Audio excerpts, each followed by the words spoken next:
Welcome back to my channel. আসসালামু আলাইকুম। আমরা বাড়ির উদ্দেশ্যে রওনা দিছি। আসলে অনেক সাউন্ড শোনা যাবে এখানে, নয়েজ সাউন্ড। বাইরে বসে আসলে ভয়েস দিচ্ছি। আমরা বাসা থেকে বের হয়েছি 8টার দিকে, আর এখানে আমরা যে সামনে আছি, তো গাড়ির জন্য অপেক্ষা করতেছি। আজকে গাড়ি আসতে অনেক লেট করছে।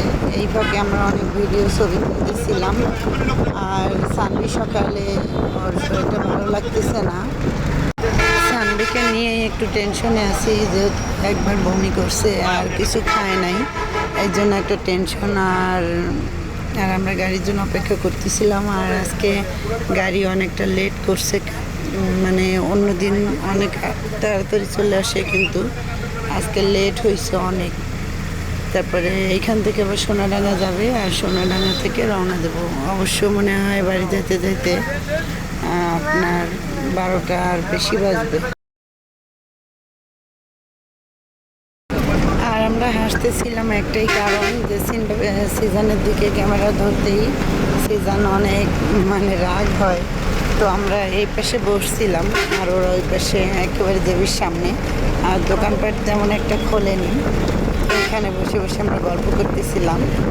অবশ্য সিজনের যেই খরচ, সেটা আসলে ভাঙতে চায় না, সেটা আমাদের দিয়েই চালাতে চায়, যে এই কিনে দাও কিনে দাও। তা বলতেছি তোমার টাকা আছে, সেটা দিয়ে কিনো, তো কিনবে না। ফাইনালি গাড়ি চলে আসলো, আমরা এই যে গাড়িতে উঠে গেছি। এখন সোনাডাঙ্গা কতক্ষণ থাকবে জানি না। সোনাডাঙ্গা থামার পরে তারপর রওনা দিব। আর বাড়ি যাওয়ার জন্য আসলে রাত্রে তেমন একটা ঘুমাতে পারিনি, অনেক রাত্রে ঘুমাইছি।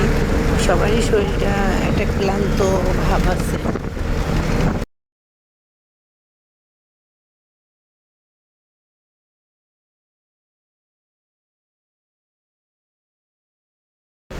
আজকে সোনাডাঙ্গা তেমন একটা গাড়ি লেট করেনি, কারণ যাত্রী ওভার ছিল। আর ওইখানে লেট করে আসছে, হয়তো এই জন্য লেট করে নেই। আমাদের গাড়ি অলরেডি ছেড়ে দিছে, এখন আমরা রওনা দিচ্ছি।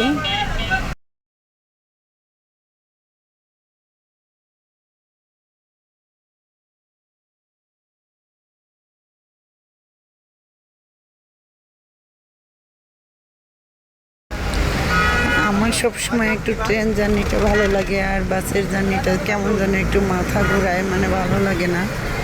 আর এসি বাসে তো সহ্যই করতে পারি না, নর্মাল বাসে ভালো লাগে।